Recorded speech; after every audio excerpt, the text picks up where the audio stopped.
Voilà, donc évangile de Marc, chapitre 1er, commencement de l'évangile de Jésus-Christ, Fils de Dieu, selon ce qui est écrit dans Ésaïe le prophète. Voici, j'envoie devant toi mon messager qui préparera ton chemin. C'est la voix de celui qui crie dans le désert. Préparez le chemin du Seigneur, aplanissez ses sentiers. Jean parut, baptisant dans le désert et prêchant le baptême de repentance pour le pardon des péchés. Tout le pays de Judée et tous les habitants de Jérusalem se rendaient auprès de lui, et confessant leurs péchés, ils se faisaient baptiser par lui dans les eaux du Jourdain. Jean avait un vêtement de poil de chameau, une ceinture de cuir autour des reins, il se nourrissait de sauterelles et de miel sauvage.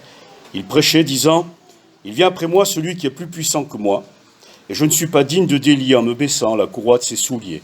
Moi, je vous ai baptisé d'eau, lui, il vous baptisera du Saint-Esprit. » En ce temps-là, Jésus vint de Nazareth en Galilée, il fut baptisé par Jean dans le Jourdain. Au moment où il sortait de l'eau, il vit les cieux s'ouvrir et l'Esprit descendre sur lui comme une colombe. Et une voix fit entendre des cieux ces paroles, « Tu es mon Fils bien-aimé, en toi j'ai mis toute mon affection. » Aussitôt, l'Esprit poussa Jésus dans le désert où il passa 40 jours tenté par Satan. Il était avec les bêtes sauvages et les anges le servaient. Après que Jean eut été livré, Jésus alla dans la Galilée, prêchant l'évangile de Dieu. Il disait, « Le temps est accompli, le royaume de Dieu est proche, repentez-vous, croyez à la bonne nouvelle. » Comme il passait le long de la mer de Galilée, il vit Simon et André, frères de Simon, qui jetaient un filet dans la mer, car ils étaient pêcheurs. Jésus leur dit, « Suivez-moi, et je vous ferai pêcheurs d'hommes. » Aussitôt, ils laissèrent leur filet et le suivirent. Étant allé un peu plus loin, il vit Jacques, fils de Zébédée, et Jean, son frère, qui eux aussi étaient dans une barque et réparaient les filets. Aussitôt, il les appela, et laissant leur père Zébédée dans la barque avec les ouvriers, ils le suivirent. Amen. On sent dans cette lecture de l'évangile de Marc quelqu'un qui est assez synthétique. Il mentionne les choses sans les développer plus que nécessaire. Il y a l'essentiel, c'est synthétisé. Et puis ça se succède, aussitôt, il a là, et après. C'est un petit peu le propre de l'évangile de Marc, comparé à Matthieu, comparé à Luc ou à l'évangile de Jean, qui sont composés différemment. On sent un autre regard, un autre état d'esprit derrière, un autre caractère. Et c'est de cela dont on va parler. Marc, c'est le disciple surprenant. Comprenez ce que je vais dire. Dans un premier temps, on va le charger. Comme ça évitera de parler de nous, puisqu'on est tous pareils. C'est un peu le disciple montagne russe. Il y a des hauts, il y a des bas. Jean, il est surnommé Marc. Son nom, Jean, signifie don de Dieu, mais on l'a surnommé qui brille. Beaucoup portent des surnoms. Alors, qui c'est qui a donné le surnom? Pourquoi a-t-on dit de lui qui brille? Est-ce que Jean, surnommé Marc, brille toujours? C'est peut-être pas si sûr que ça. Je ne sais pas quel est votre surnom. Je n'en ai pas rencontré beaucoup qui avaient comme surnom qui brille. Parce qu'il faut être à la hauteur du surnom. Quand on vous surnomme qui brille, vous avez intérêt à briller. Il a une mère qui prie. Je vous donne des références dans Actes 12. Lorsque Pierre est libéré miraculeusement par les anges de la prison, il cherche où se réunissent les disciples et il se dit, certainement qu'ils sont chez Marie, mère de Jean, surnommé Marc. Acte 12. Il a une mère qui prie. Toujours quelqu'un qui prie pour vous, pour moi. C'est une bénédiction. Que quelqu'un prie pour nous. Parce que, avec tous les progrès que nous avons à faire, si en plus personne ne prie pour nous, ça va être compliqué. On a tous besoin de faire des progrès. Merci au Seigneur de prier pour nous. J'ai prié pour toi, dira-t-il à Pierre, afin que ta foi ne défaille point. Il a un cousin. Vous allez voir qu'on va se rapprocher un peu de la Corse. Son cousin, c'est Joseph, surnommé Barnabas. Et on le connaît sous le surnom, Barnabas. Mais Acte 4,36 nous dit Joseph. C'est son nom, surnommé Barnabas. Joseph, son nom signifie « il ajoutera ». Mais on l'a surnommé « fils d'exhortation ». Wow. On l'a surnommé qui brille, et il est le cousin de fils d'exhortation. Quelle famille! Quelle famille! C'est l'apôtre Paul qui nous précisera que Marc est le cousin de Barnabas. Barnabas, dans l'Acte chapitre 13, il est dit de lui, c'est un prophète et un docteur de la parole de Dieu. Et pendant qu'ils étaient dans le jeûne et la prière, le Saint-Esprit dit, mettez-moi à part Paul et Barnabas. Donc mis à part par l'Esprit Saint. Et ils vont partir pour l'île de Chypre. Et ils auront Jean pour aide. Celui qui était presque passé inaperçu jusque-là, il n'est pas invisible. Il va partir avec eux sur l'île de Chypre. Alors j'ai fait des recherches, j'ai eu une idée, j'ai fait des recherches sur Internet, l'île de Chypre, et je l'ai comparé à l'île de Corse. L'île de Chypre, 9250 km², la Corse, 8680. Mais l'île de Chypre, c'est presque une île-nation. Il y a un président, près d'1 million d'habitants. La Corse, 340 000 au maximum. Chypre, le caractère des Chypriotes. Chypre a beaucoup souffert en tant que nation. En fait, leur position fait qu'ils sont mal placés. Ils sont au bout de l'Europe, ils sont au début de l'Asie mineure, de l'Orient. Ils ont toujours été malmenés par tous ceux qui passaient par là. Sans vouloir faire de politique, les Turcs, n'en parlons pas. Et les Chypriotes ont toujours été sous pression, sous contrainte. Et quand on est sous pression, sous contrainte, sous domination, ça forge un caractère. Et à travers les épreuves, il est dit ceci, ce peuple a développé une bravoure et une obstination, une volonté de célébrer le quotidien, vivre au jour le jour, et de tirer le meilleur parti des situations complexes. En fait, ils se sont adaptés, ils ont fait leur vie avec cela, et ça les a forgés. Entourés de nombreuses civilisations différentes en raison de leur géolocalisation, les Chypriotes savent emprunter les meilleurs aspects de chaque culture et les combiner avec le leur. Je ne peux pas vous en dire plus, je n'ai jamais été à Chypre. La Corse, dixit le web, c'est le pays de l'esprit, de la légèreté, des blagues. Les Corses ont un vrai sens de l'humour et de la plaisanterie. Ils ont énormément d'autodérision et s'en servent afin d'animer leur vie sociale. Le sens de la famille, qui n'a jamais souri en discutant avec un Corse, tentant d'expliquer ses liens de parenté avec un autre Corse, cousin à la 15e génération. Paul et Barnabas sont cousins, c'est là où ça fait tilt pour moi.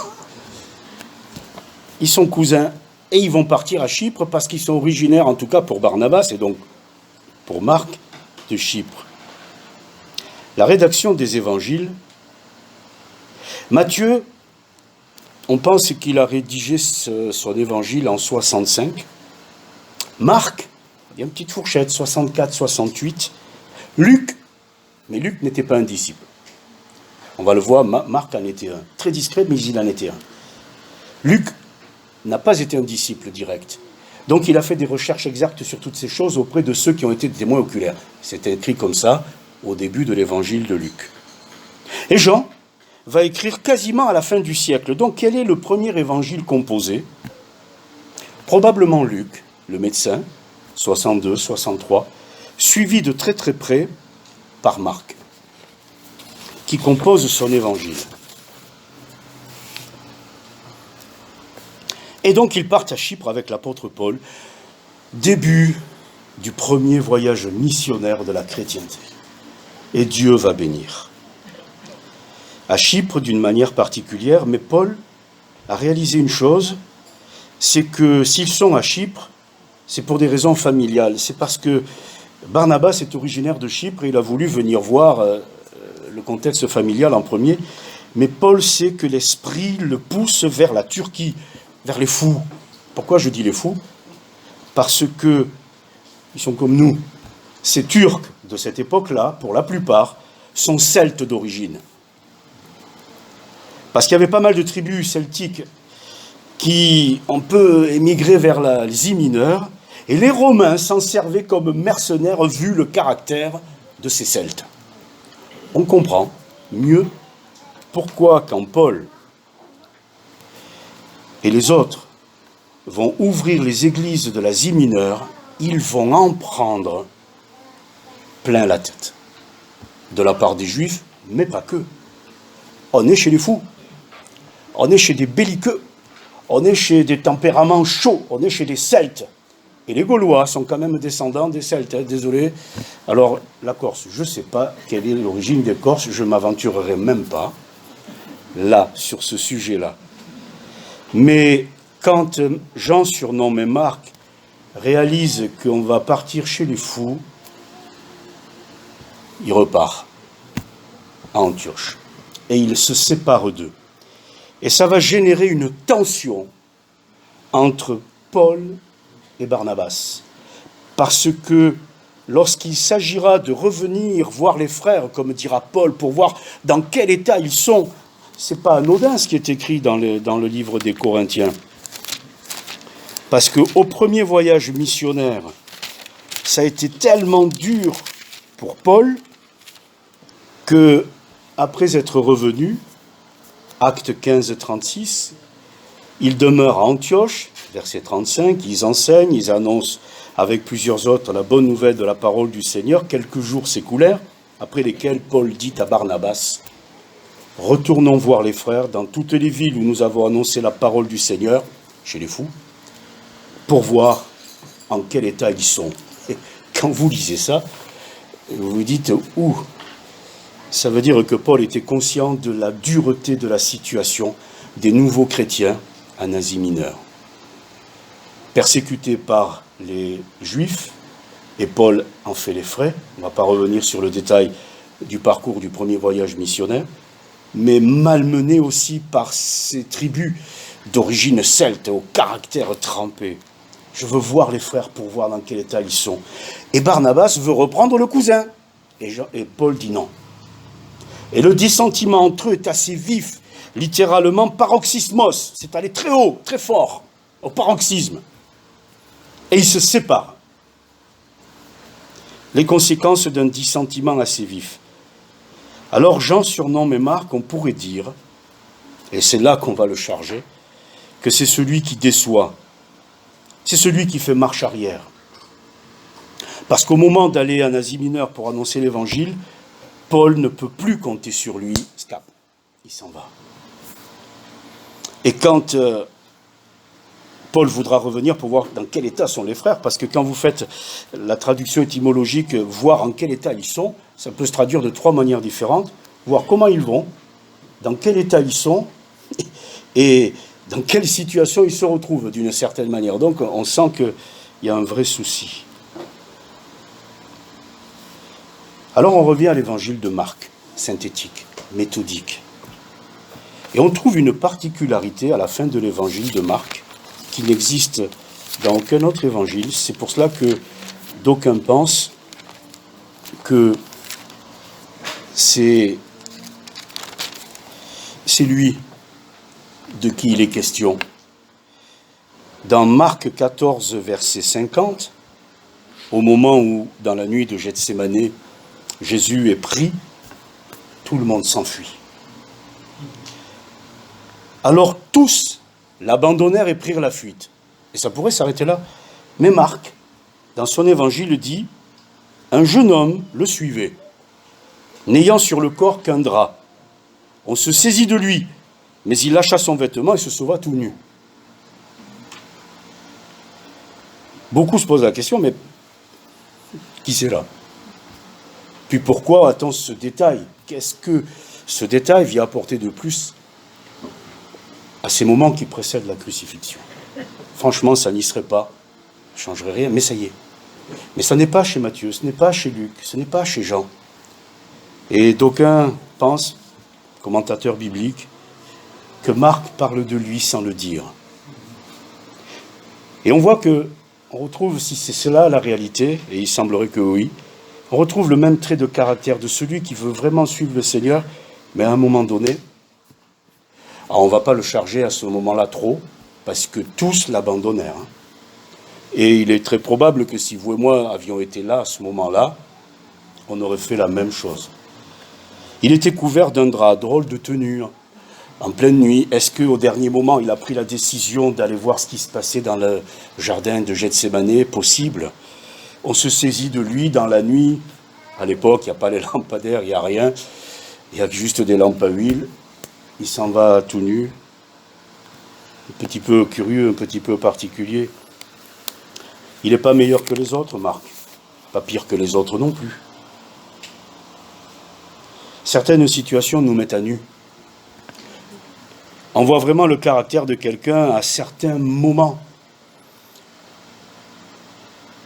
L'apôtre Pierre le dira concernant certains patrons qui sont d'un caractère difficile. Le terme grec utilisé, c'est scolios, caractère difficile, scolios. Autrement dit, des tordus. Scolios. Donc les caractères de temps en temps apparaissent dans certaines situations et nous mettent comme à nu. Est-ce que c'est bien, est-ce que c'est pas bien? Je ne sais pas, mais de temps en temps, c'est bien de toucher du doigt la réalité de ce que l'on est. Marc n'est pas meilleur que les autres, n'est pas un disciple plus qualifié que les autres, mais c'est un disciple. Il aime son Seigneur. Il a quand même pris le risque de venir dans la nuit pour être auprès de son Seigneur autant que possible. Alors arrêtons de le charger. Parfois, on charge quelqu'un, et ça prend plus d'ampleur quand c'est quelqu'un qu'on connaît, voire dans le contexte familial, parce que dans le contexte amical, fraternel, familial ou autre, on passe souvent d'une extrême à l'autre. On est très près de quelqu'un, il y a quelque chose qui ne va pas, qui met la situation à nu, waouh, on ne veut plus le voir, l'entendre, lui parler, etc. De temps en temps, il nous faudrait être beaucoup plus pondéré. Tout est nu, c'est vrai, dira l'apôtre, et découvert aux yeux de celui à qui nous devrons rendre compte. On devra tous rendre compte au Seigneur. Mais qui va faire des reproches à Marc parce qu'il s'est enfui tout nu? Il était quand même là. Qui va faire des reproches à Marc parce qu'il ne s'est pas senti d'aller à Asie Mineure? Il ne faut pas demander à quelqu'un l'impossible. La perfection, nous y allons tous, mais je ne pense pas que quelqu'un parmi nous l'ait déjà atteinte, la perfection. Sinon qu'il le dise. Et si vous le dites, attention que ce ne soit pas de l'orgueil. Hein. Sinon, ce n'est pas de la perfection. Donc la perfection, on y va tous, on tend tous vers la perfection. Ça veut dire qu'on a tous des progrès à faire, mais ça veut dire en même temps qu'il ne faut pas attendre de quelqu'un qui soit parfait sans erreur. Parce qu'à un moment donné, une situation va mettre à nu qu'il n'est pas parfait, qu'il est encore avec des erreurs. Et c'est vrai de vous, c'est vrai de moi. Vous ramenez cela dans le contexte familial. Mon frère m'a déçu, ma sœur m'a déçu, mon père m'a déçu. Ça peut tout casser. Paul dira aux Corinthiens que personne n'ait à mon sujet une opinion supérieure à ce qu'il voit ou à ce qu'il entend de moi. Mettez-moi au bon niveau, les deux pieds par terre, je suis comme tout le monde. N'élevons pas quelqu'un, on prend le risque qu'il dégringole. Hein. N'élevons personne. Et à cause du caractère, les Chypriotes ont du caractère, forcément, on l'a vu, un dissentiment assez vif. Ça provoque quoi? La séparation. Ils se séparent. Barnabas prend Marc avec lui et repart. Et Paul va prendre Silas. Et il va continuer l'œuvre de Dieu. Mais une séparation, ça ne doit pas durer longtemps. Voilà, maintenant on a chargé Marc. Alors vous allez me dire, la prochaine fois que je vais lire l'évangile de Marc, vous m'avez perturbé. Non. On ramène tout à une vraie réalité. Marc, il est comme nous. Il a des qualités. Il a des points faibles. Il est comme nous. Comment régler un dissentiment assez vif? Par la prière. Hein. Rappelez-vous, sa mère, elle prie. C'est pour ça que Marc fera des progrès. C'est peut-être même pour ça qu'il écrira l'évangile, parce que peut-être qu'il est revenu vers sa mère en lui disant « Mais je suis rien, je vaux rien, je suis indigne, je me suis enfui, tout nu en plus, heureusement que personne ne m'a vu, quelle honte !» Et de temps en temps, on a honte de soi. Et puis les autres, ils viennent vous en rajouter une couche. Honte à toi. Ah, ben voilà, comme ça, on est massacré. Tu te rends compte? J'étais content d'aller à Chypre, mais j'ai eu peur d'aller en Asie mineure chez les fous. Ils sont connus, les Celtes. On va en prendre là-bas, d'ailleurs, ça s'est confirmé. Qu'est-ce qu'ils ont pris? Qu'est-ce qu'ils ont pris? Et sa mère de lui dire, mon fils, est-ce que Dieu t'a demandé de faire tout ça? Est-ce que Dieu t'a demandé d'aller jusque-là? Regarde ce que Dieu t'a demandé. Quel est ton service? Qu'est-ce qu'il y a dans ton cœur? Mets par écrit tout ce que tu m'as dit de lui. Et je pense que sa mère, en tout cas si elle ne l'a pas fait, je lui demande de le faire. Je pense que sa mère a dû dire à son fils, Jean, tu es le don de Dieu, c'est ton vrai nom. Qui brille n'a pas trop brillé. Eh ben voilà. Mais ton nom, c'est don de Dieu. Alors écris, comme tu me parles. Tu te rappelles de tout. C'est succinct, c'est précis. Ça se suit, ça s'enchaîne bien. Écris. Écris pour les générations futures. Et Marc a écrit pour les générations futures ce que son Seigneur a fait, ce que son Seigneur a dit, ce que son Seigneur a été pour lui. Et à l'occasion, il fait sa petite signature. Je vaux rien. J'étais avec un drap et... Alors, oubliez-moi, rappelez-vous de lui. Comment règle-t-on un dissentiment assez vif? Par la prière, et puis en se positionnant toujours après la croix. Pourquoi? Parce qu'avant la croix, tout est charnel. Après la croix, tout est spirituel. Parce qu'à la croix, tout est remis à niveau. À la croix, je me suis repenti. À la croix, j'ai demandé pardon. À la croix, j'ai reçu une grâce extraordinaire. Les choses peuvent changer après. Avant, on a tout essayé et le naturel reprend sa place. Alors, il faut toujours se positionner après la croix. Regardez Jésus et Jacques, son frère. C'est pareil, hein? Au moment où Jésus donne sa vie sur la croix, aucun des frères n'est là. À tel point qu'il doit confier sa mère à un des amis. Donc il y a des situations familiales qui, paroxysmos, ça va loin. Comment on revient? Comment s'entendre après cet abandon au moment des obsèques, de la mort? Il n'était pas là. Eh bien Jésus va voir Jacques, entre quatre yeux, en privé, et en totale discrétion. Pourquoi je vous dis ça? Parce qu'on ne sait pas du tout ce qu'ils se sont dit. Et c'est très bien qu'on ne le sache pas. Il y a des choses de ce niveau-là qui doivent toujours se régler en privé, pas en public, en totale discrétion. On voit juste la suite. Jacques, se retrouve dans la chambre haute en train de prier, après que Jésus l'ait rencontré. Ça veut dire, c'est sûr, si la suite d'une rencontre avec quelqu'un où on parle des points importants, c'est la prière, ça veut dire qu'on ne s'est pas détruit. Parce que si on s'est détruit pour aller prier, ensemble, vous pouvez toujours vous lever. Le propre de la séparation et des dissentiments assez vifs, c'est que pour prier ensemble, c'est pas possible. C'est vrai partout. Un couple de chrétiens qui se disputent, dans la minute qui suit, je les ai jamais vus dire « Allez, on va prier ensemble ». C'est pareil, des fois, venu à l'église. Il y a eu des conversations dans la voiture qui font qu'il y en a un qui loue le Seigneur et l'autre, blocage total. Je caricature un petit peu. Mais suivant comment on s'est parlé, si après on ne peut pas prier ensemble, on s'est mal parlé. Oui, mais il fallait remettre les points sur les lignes barotés. On a tous parlé avant la croix, à coups de marteau.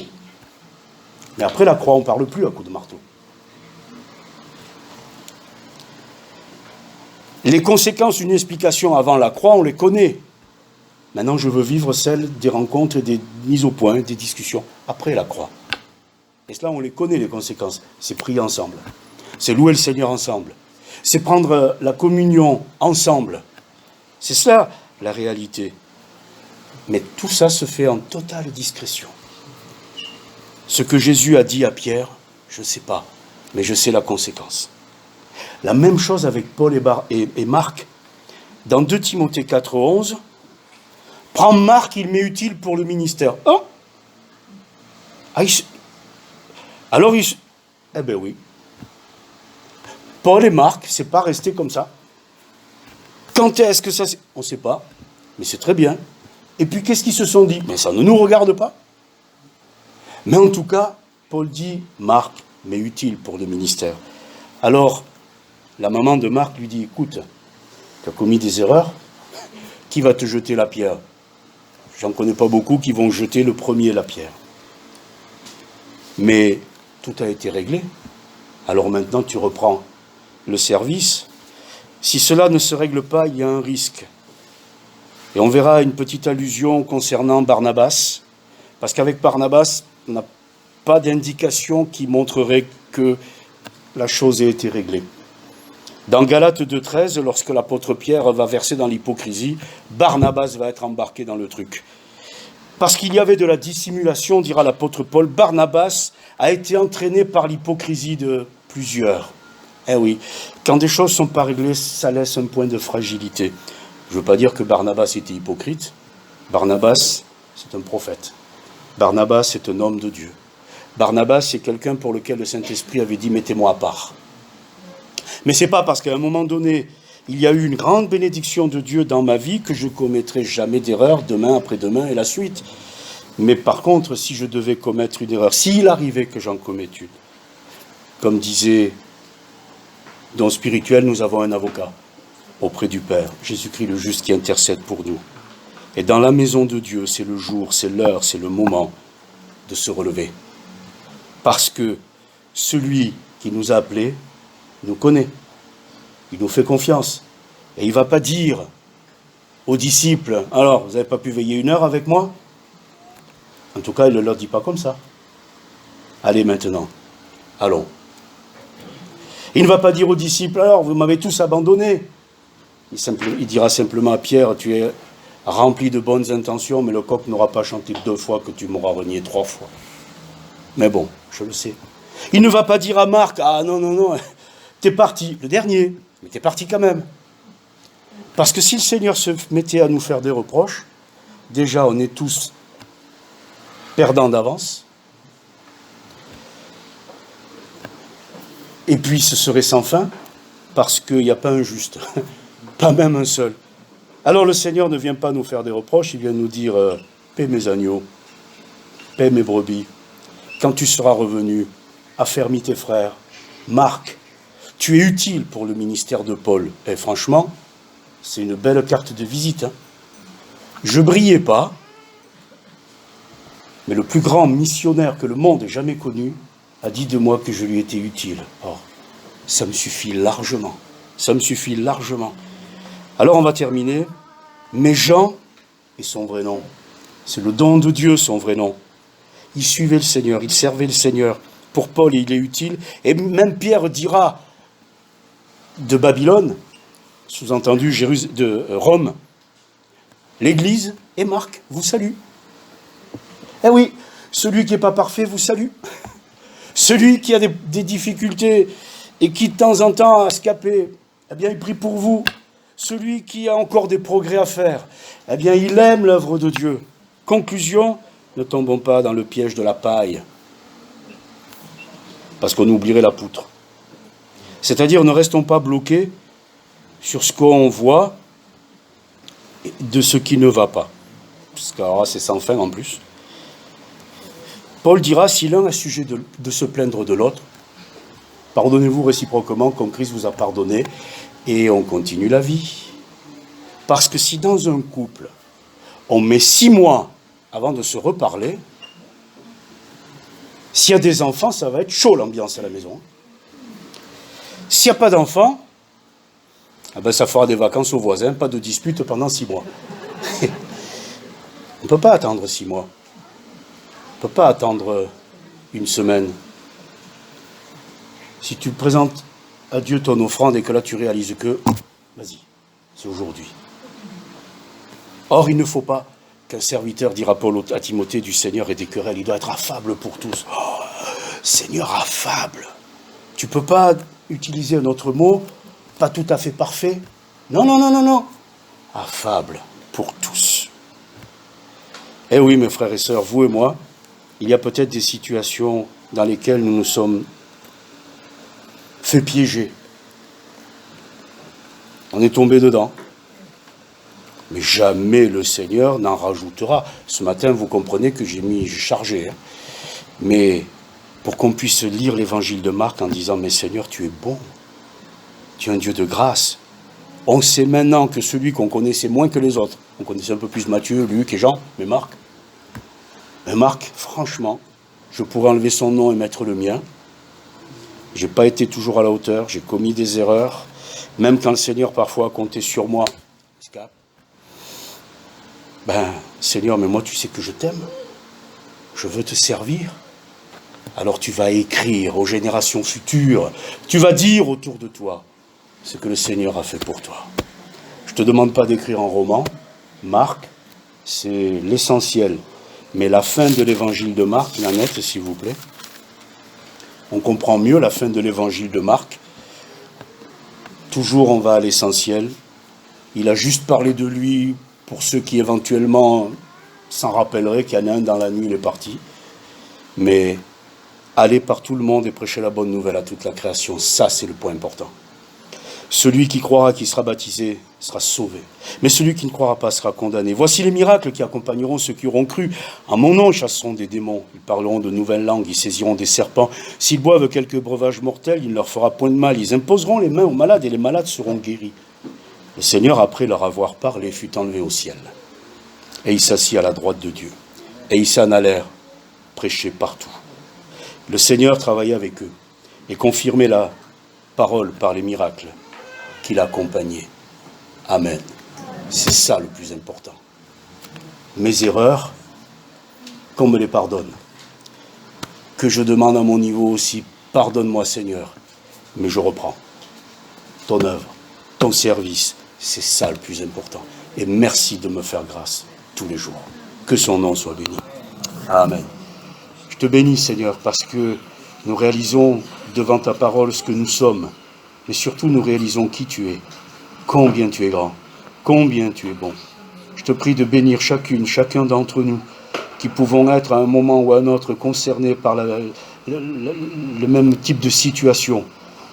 Mais nous sommes aussi l'objet de la même grâce, de la même fidélité de ta part, de la même attention de la part de ceux qui te servent.